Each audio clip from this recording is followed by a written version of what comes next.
მოვჩით. შევასწავლეთ მაქსიმალურად.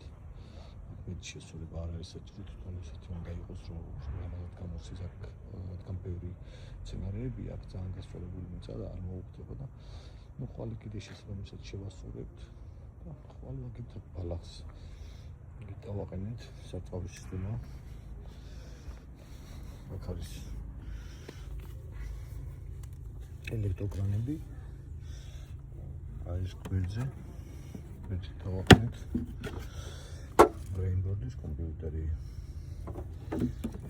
ისინი ყველაფერი მოწესრიგებულია, სპინტლერებიც არის.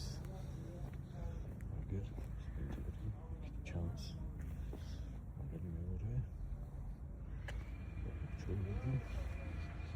მოიწოვე მთლიანად ორი თავში ხეები. ცალკე სცენარებზე არ არის საჭირო აქვს. ჩათვალები და ასე შემდეგ.